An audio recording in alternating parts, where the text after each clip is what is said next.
Do you want to have the confidence to truly rock retirement? Well, I'm going to show you how on the Retirement Answer Man Show. Well, hey there. Welcome to the show. I am your host, Roger Whitney. I'm excited that you're here with me. If you've just joined us for the first time, this is the second in a month-long series on what you should focus on if you're within 5 years of retirement, of that big change in life. So you can go back and check the last episode if you want to start at the beginning of this series. And we have a 5-week month, so we have a lot to dive into this entire month. Today, we're going to focus on the things you should start thinking about in the financial realm. You should start thinking about, and perhaps actions you should consider taking to help prepare yourself for this big life transition. So it's a big topic. Usually when you're within 5 years of retirement, this is when you start to seek out information, right? You go, maybe you find a retirement podcast. You start to read retirement blogs and you get signed up for newsletters, etc. It's a natural thing to do, to gather information. The danger is that the search for answers can lead you down lots of rabbit holes.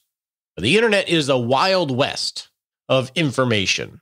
You have maybe blogs or podcasts or brochures that are giving you incomplete answers, unintentionally or sometimes intentionally, or outright wrong answers.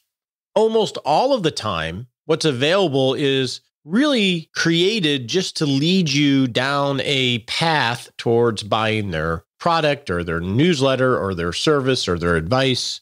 And I think we get that in American culture for sure. But pretty much everything when it comes to retirement planning, not everything, that's dramatic. Most things are focused more on the sizzle of retirement planning rather than the steak of retirement planning.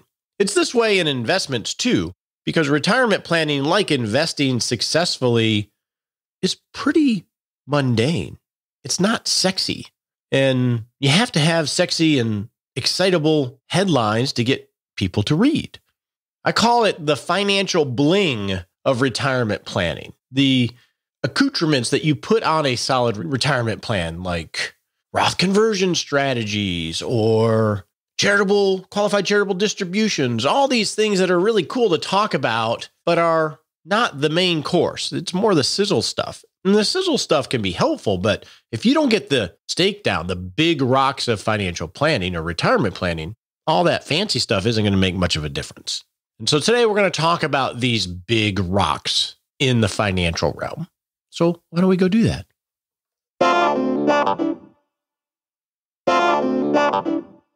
So in a few weeks, we're going to have feedback, suggestions from current retirees, people that have walked this journey ahead of you, and they're going to share what they're happy that they did prior to retirement and what they wish they would have done. And I think that's going to be very helpful because a lot of this show is walking with the wise, and that's how you become wise. You look at the people that have gone before you. So if you are already retired and listening to this show, first off, everything we're talking about is applicable to where you're at, even if you're already retired. Second, I am asking you to share your wisdom with those that have not yet retired. And you can do that by going to rogerwhitney.com/Ask Roger. And you can leave a voice message, you can type an email, and in that series, we'll try to share your wisdom with really good people that really want to do this right. So I would love your help in that. So let's talk about the financial things we need to start focusing on if you're within 5 years of retirement. The first thing is, now is not the time to get fancy. We want to focus on the big rocks. And our ultimate goal in creating this financial roadmap that you're going to use is to create what we call an initial plan of record. That is the plan that you ultimately settle on that balances all the cool things that you want to do in retirement with all the resources that you have available to make it so, and that it's a feasible plan. We want to have a plan of record because that's what we're going to use to actually start making decisions about things. Where I have observed a huge disconnect, not only in people planning for themselves, but I see it in the advisor community as well, is we have all this fancy software that show us charts and tables and success ratios and confidence ratios that say you'll be okay. A lot of times ends up missing is the link between you will be okay to what you actually do to make it so. Because if you're on this quest to retirement and you're pretty close, all these charts and graphs and success ratios won't mean a thing. Usually what we need is, I want to see it. I want to know exactly how this is going to work. Where am I going to get my paycheck? Not in theory, but where am I going to get my paycheck day one, and then the next month, and then the month after that, and then the next year after that? We want to see exactly how it's going to work. And oftentimes, once we get past the fancy charts and graphs, it starts to get a little bit more murky of how it actually works. And that doesn't build confidence. So your plan of record should be the fancy charts of this is what I want my life to represent. And then that's where we start to build the specifics of how you make this roadmap work. Oftentimes, I think of how some very successful football coaches have done it in the past. In that, they have this overall strategy for the game. They're an offense team or they're a defense team, but there are coaches that will map out exactly what each play is going to be for the first quarter or for the first half of the game. They have it literally mapped out. This is offensive play number 1, offensive play number 2, etc.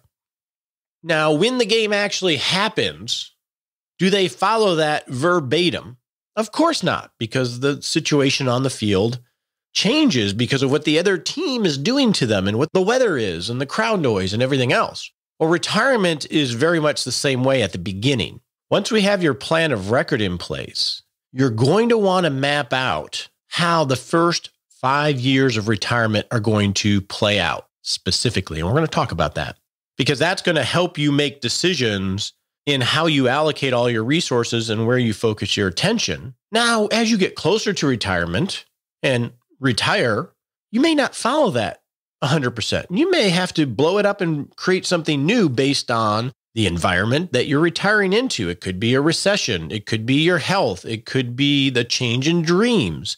No doubt it's going to change. That's one reason why we embrace agile retirement management. But it still is healthy to map that out because that will give you confidence that you're not just making it up as you go along. And sometimes it feels that way in retirement planning. So ultimately, you want to create this plan of record. So last week, we talked about dialing in your needs, wants, and wishes. That is your spending plan. How much you really need to have a good life in the needs category and what those wants and wishes are. That's really important to really know those because the needs category should be somewhat stable, right? That's just groceries and utilities and housing, etc. We want to make sure we have that dialed in. And then we also want to have you organize your 3 sources of capital that you're going to use to fund this life. You say, Roger, what do you mean 3 sources of capital? I got my money. That's what I got. No, you actually have 3 sources. You have what we call social capital. We borrow from the social sciences. We call it social capital, which is socialized benefits. Social security is a good example of one. Pensions are a good example of one. We also have human capital. That's you. You may work in retirement. Maybe not in your day job, but you may earn some money. And then your financial capital. You want to have those organized to see how those match up with your needs, wants, and wishes. And then ultimately have a process, whether it's in software or spreadsheets or in calculators, to determine that these needs, wants, and wishes are feasible given the resources that you have. So feasible means that this could happen. This is in the realm of possibility from a spending plan standpoint over the life of your spending plan. Doesn't mean it's guaranteed it's going to happen, but we know it's feasible. So think of it like a car. If you're driving in the wilderness, you want to know that you're on a feasible route that for as far as you can see, it seems like it's safe.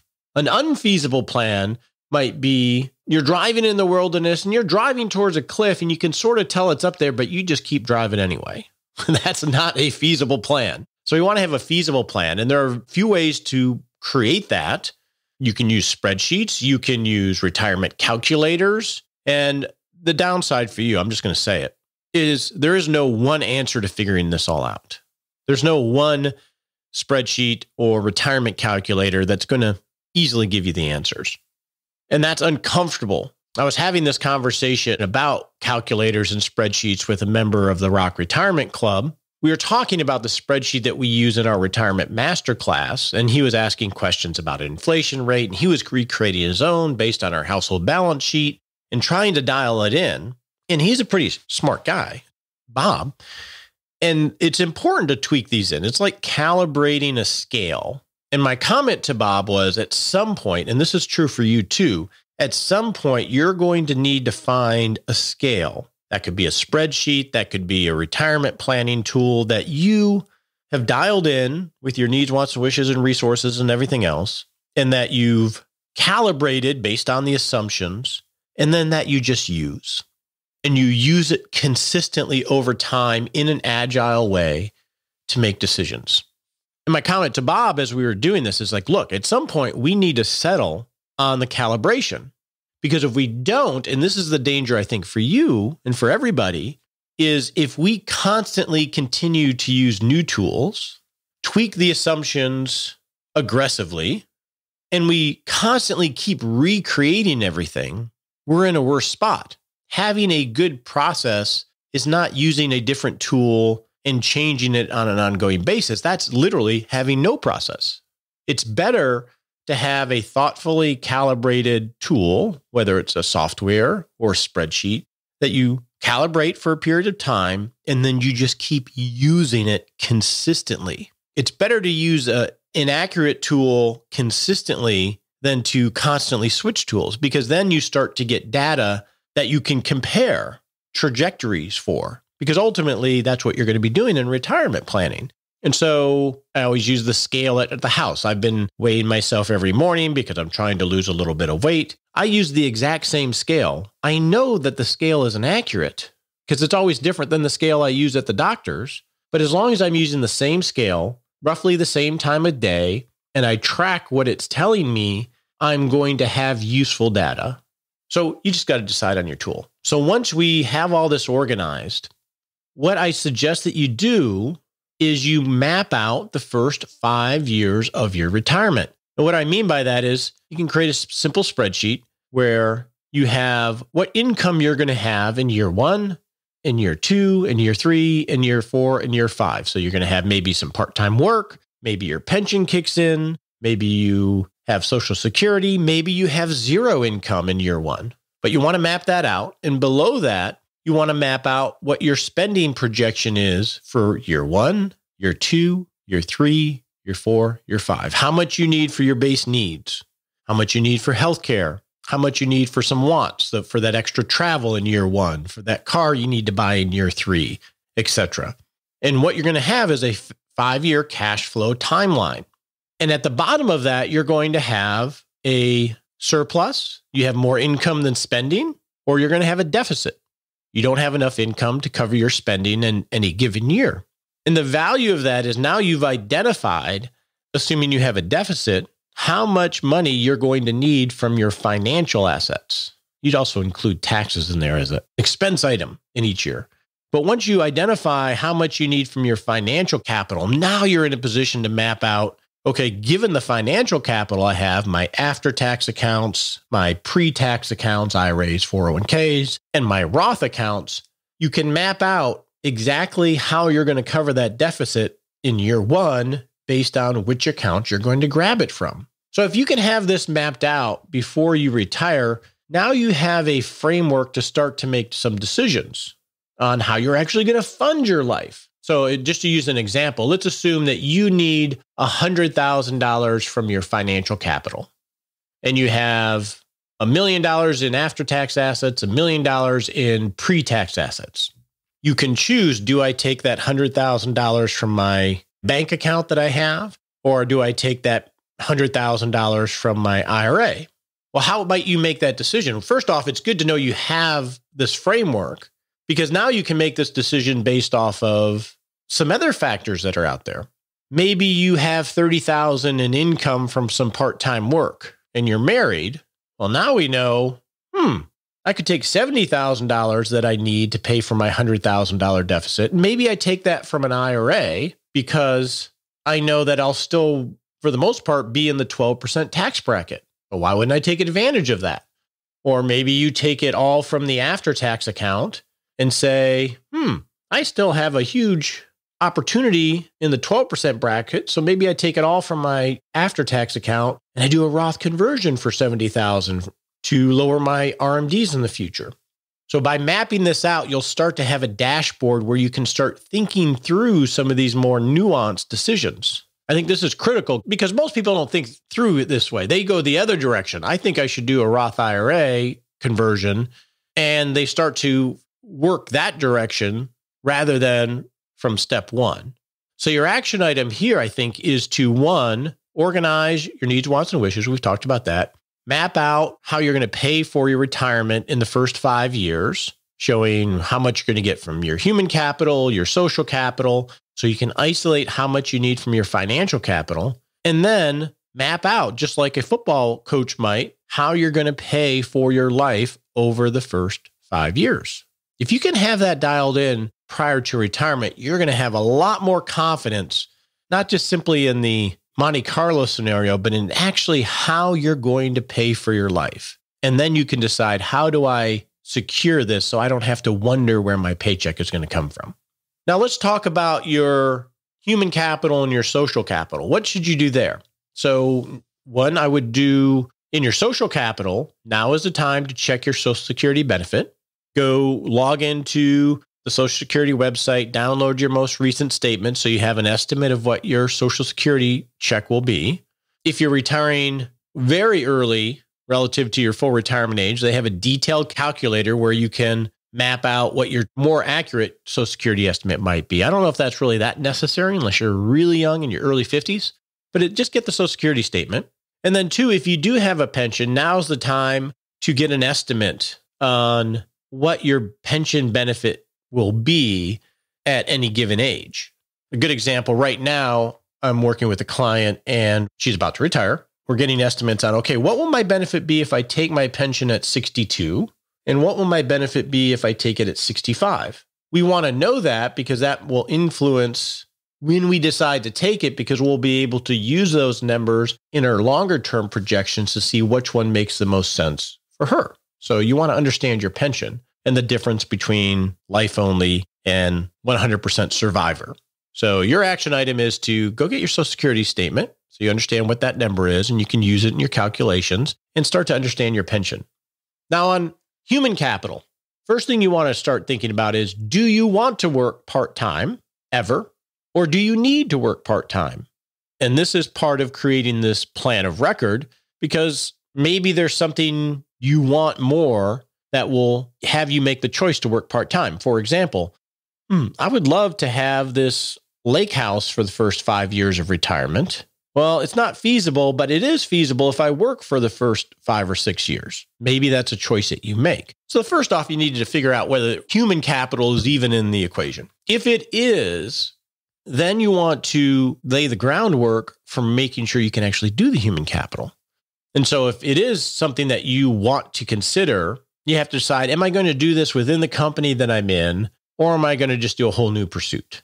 If it's within the company that you're in, you want to start having little tiny conversations and do some research on remote work. Do they have employees that do special projects, the people that have retired before you? Do they let people retire and come back and become independent contractors?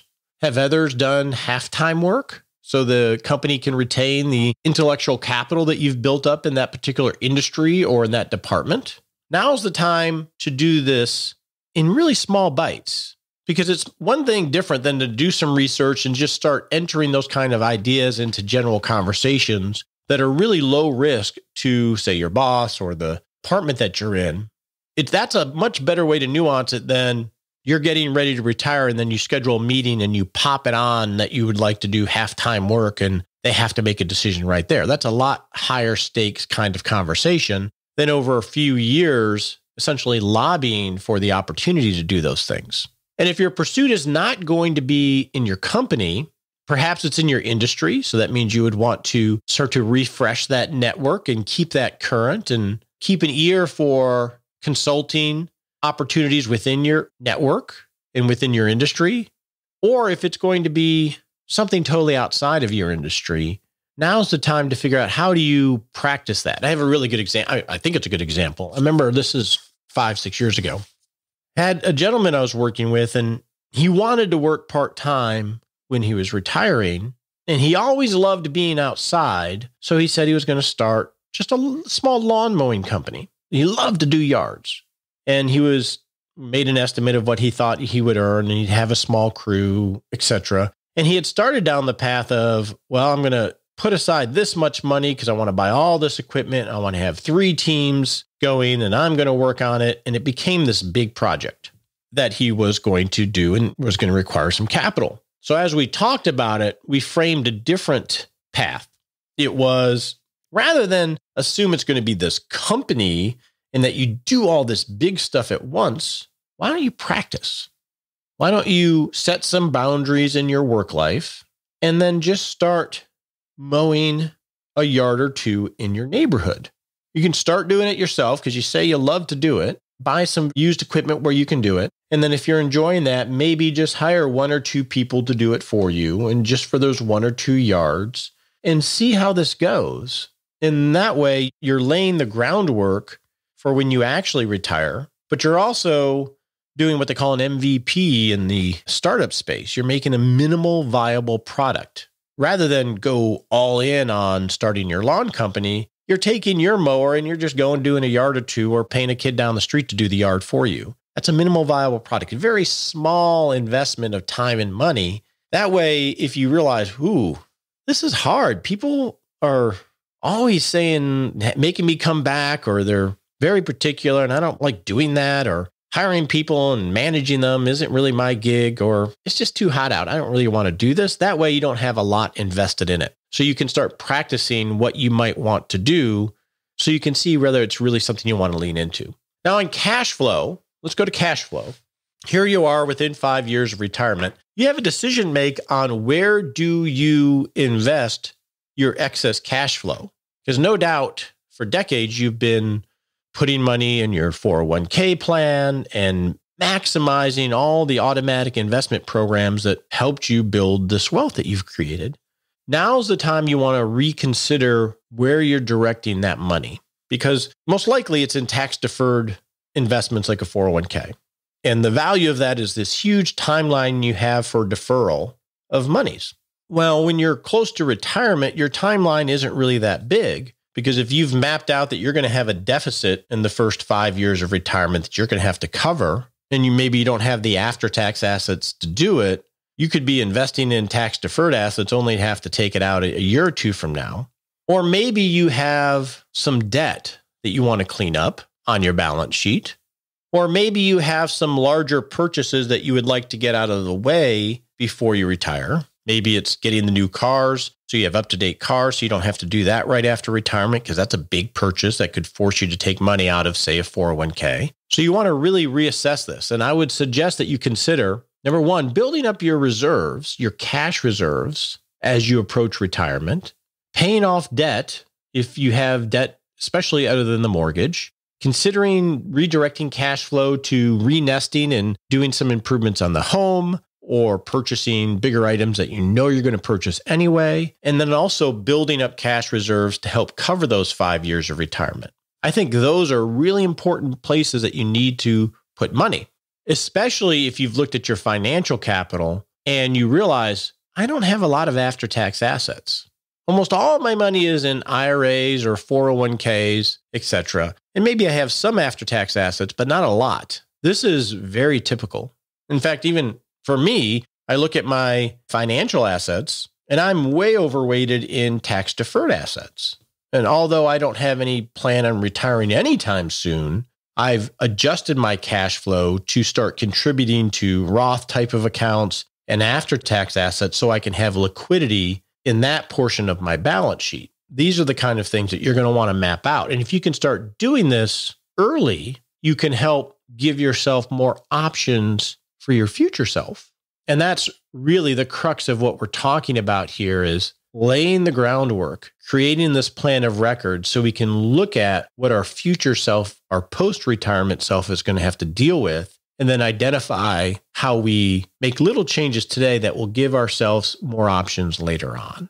And I think not next episode, but the episode after, we're going to share a lot of retirement wisdom from post-retirees that are going to talk about these financial issues that I think are going to be helpful for you. So let's step back a second from this minutia and talk about just a couple big things that I want to make sure you're thinking about and planning about before you retire. Number one is liquidity. What is liquidity? Liquidity is cash, money that is safe on the short term, cash-like investments, CDs, secured cash accounts, etc. If you're within 5 years from retirement, you're going to want to consider changing your mindset from embracing investment risk and just keep throwing money at investment risk and perhaps decrease the investment risk, meaning the short-term investment risk to stocks and volatile assets while you're preparing for this life transition. Now's the time not to get too risky because you're about to lose your superpower, your ability to earn an income, and sequence of return risk, having huge drawdowns in the value of your money early or right before retirement can really divert you from your retirement plan. So now's the time to slow your pace when it comes to investment risk. And building this 5-year cash flow estimate helps you understand how much money you're going to need early on. So I think of it like if you're hiking on a trail and you're going at a good pace and you're enjoying your pace, and then you come to an incline or a decline that could be really, really rocky. What do? You naturally slow the pace in what you're hiking and you take your time traversing the incline or decline, making sure you don't trip as you're changing the environment that you're walking on. Well, when you're getting ready to retire, you're coming close to a change in terrain.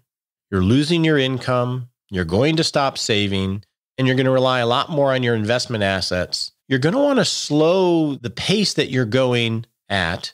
What I mean by that is decreasing the investment risk that you're taking as you transition into this new environment. It's just natural because if you keep going at the same pace in terms of your, say, equity exposure, it's going to be more likely that you trip and fall. And you don't want to do that right when you retire. So it makes sense to slow down, build your cash position, make the transition into retirement, and then you can start to pick up your pace again.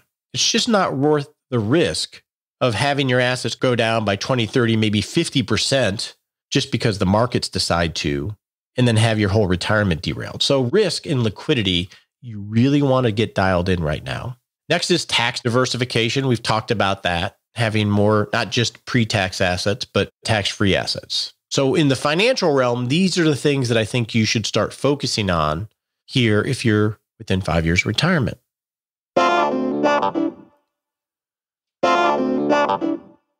Just a quick note to tell you about the Rock Retirement Club, our online community and educational platform to help you, rock retirement. In addition to the tools, the experts that we bring in, and our entire team and the community, we have workshops that help you take action in creating your retirement plan. And in March 16th, which just is about a week away, we're having a 3-week workshop where we are going to have group coaching, and a lot of Rock Retirement Club members are going to be building out and mapping out their needs, wants, and wishes, their spending plan.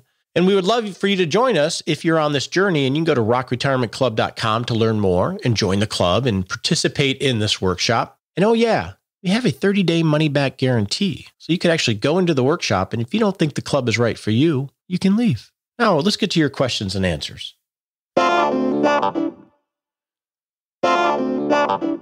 Now it's time to answer some of your questions. If you have a question for the show, you can go to rogerwhitney.com/Ask Roger and leave a voice message or an email, and we'll try to answer your question on the show. So our first question is actually a clarification, which I love. Whenever I misspeak or something doesn't seem clear, I love that I get emails that ask for more information or perhaps even correct me, which is great. And this comes from a couple listeners. And he said, I had a question on your podcast related to Dan's question on the 5-year rule on Roth conversions.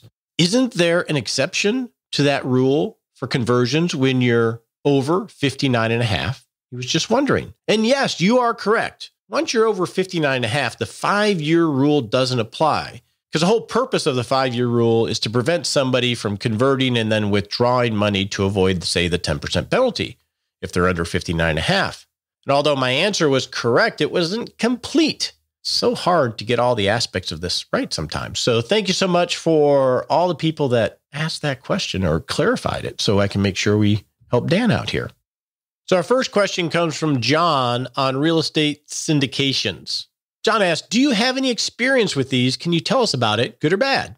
So John, I do have experience with these types of things as an investor. So I have evaluated, I don't know how many real estate proposals and business proposals for myself and sometimes for clients. And I invest in a few personally. And so what is a real estate syndication? Essentially, it's a partnership where you have the general partner who's putting the deal together and who's going to operate it, say purchasing an apartment complex. And they are putting the deal together and they're soliciting limited partners to contribute money in order to get the deal done because they don't either want to do all the money themselves because it could be a multi-million-dollar project or they can't afford to. So they're bringing a group of people together to do a project. And generally, if you're looking at a real estate syndication, they're asking you to be a limited partner, meaning you're limited to your liability to the amount that you put in.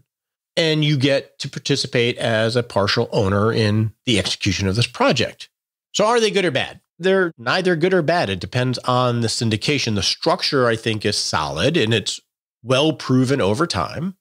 What it's really going to come down to is a case-by-case basis, John.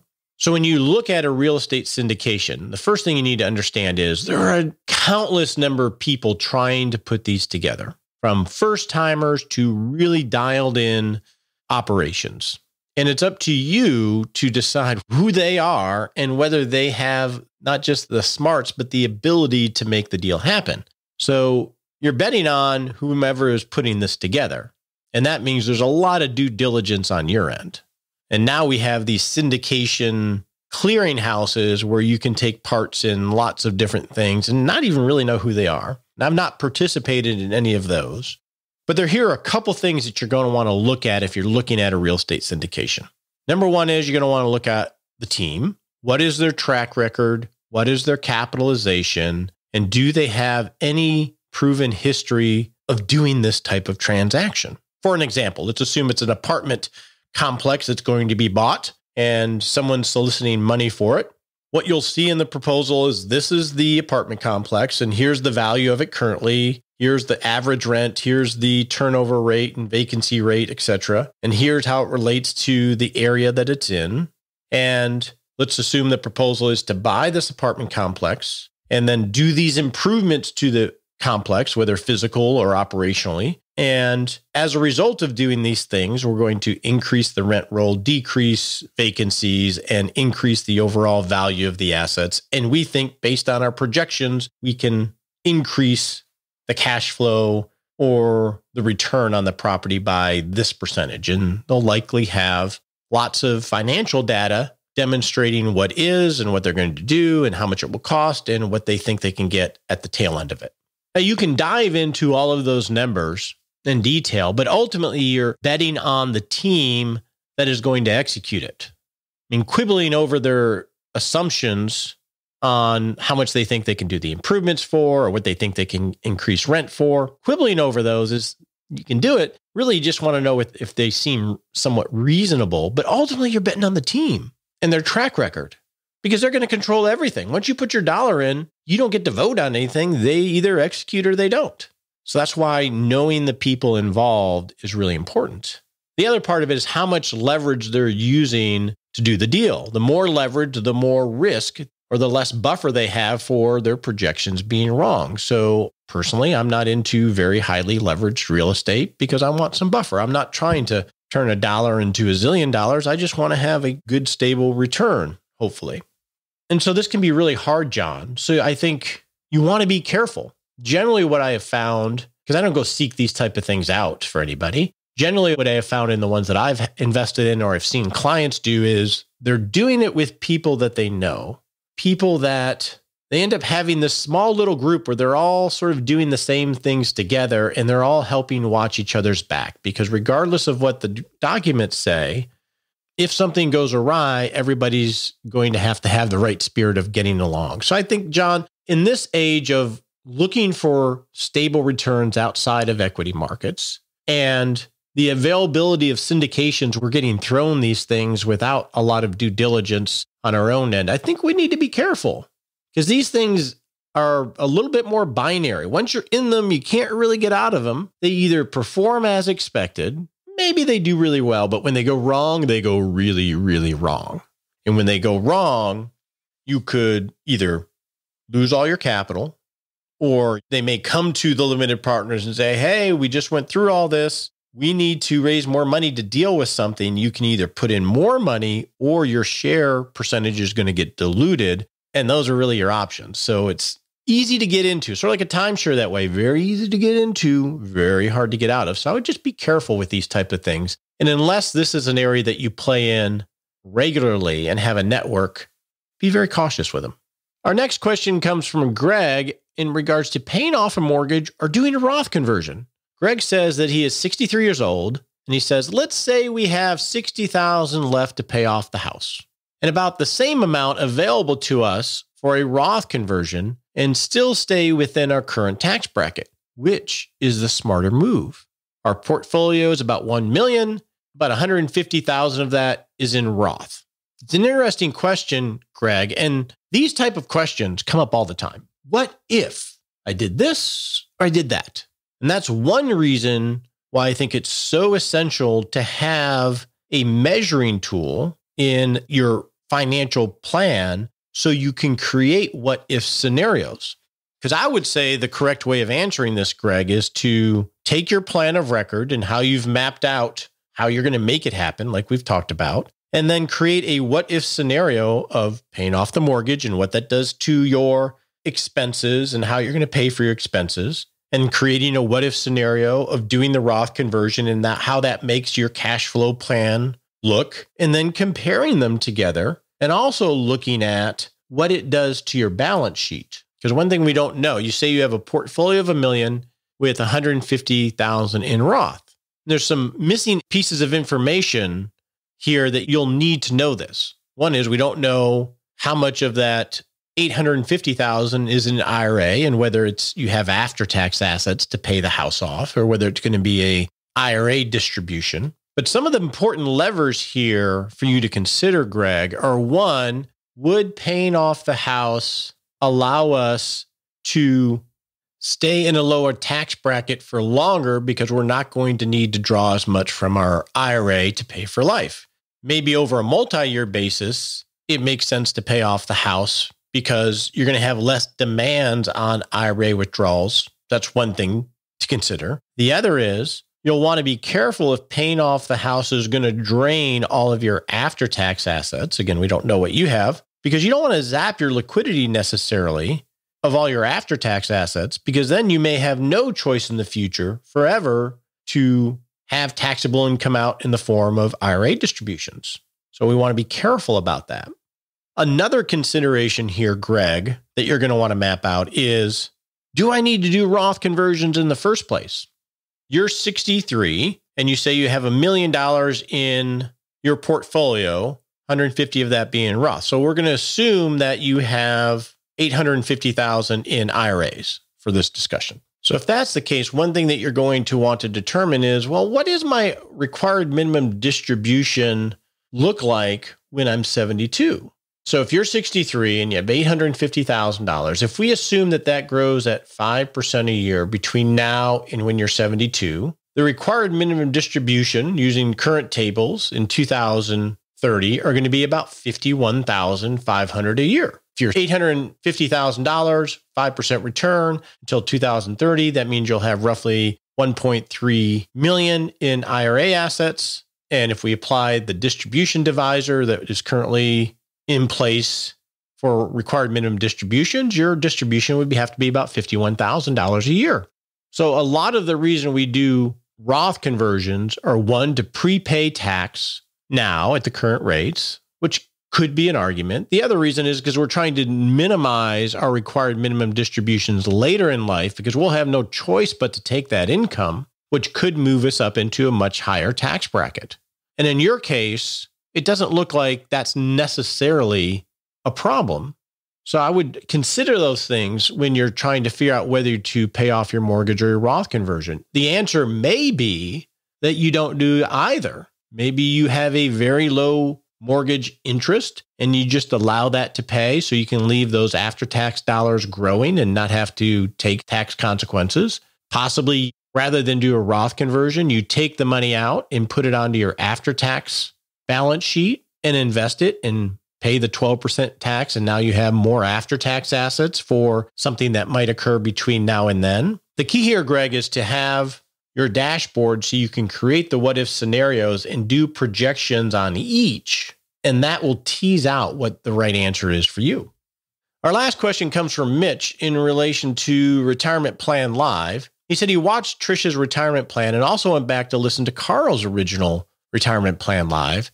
And he said both had larger than what I would consider average savings for retirement. Are there examples you have done with people with lower available savings? And if so, where can I watch those? And there definitely are, Mitchell. You can go to rogerwhitney.com, click on the resource tab, and we have replays for all of the retirement plan lives that we've done over the last 6 or 7 years. And we have some case studies where people didn't have pensions, they had more average savings. So you can check those out there.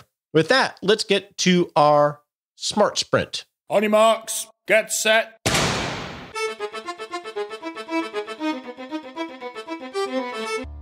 And we're off to set a little baby step you can take in the next 7 days to not just rock life, but rock retirement. So over the next 7 days, in the financial realm, here's my challenge to you. And that is to create a simple spreadsheet if you don't have one already.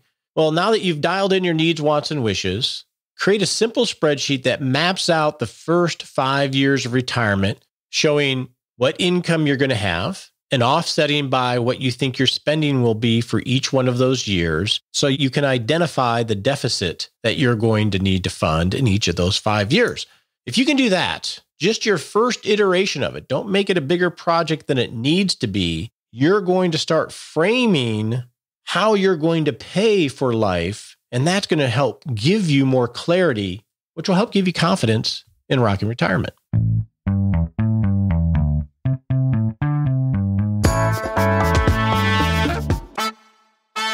I'm really excited. The last episode of this series, we're going to have Fritz Gilbert from Retirement Manifesto, who is definitely someone who has rocked retirement and has written about it on his Retirement Manifesto blog. He's going to come on the show and we're going to talk a little bit about his perspective, his wisdom of things he would suggest for you to do if you're on the approach to retirement. So you can check that out here in a couple weeks. Next week, we're going to focus on the non-financial area of life and things you should start thinking about. Hope you have a great day.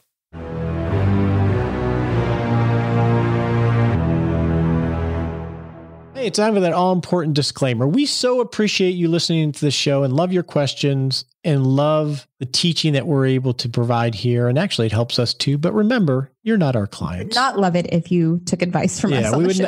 We would not love it if you took advice from us on the show. Realize this is helpful in education. Talk to your legal advisor, your tax advisor, or your financial advisor before you make any decisions.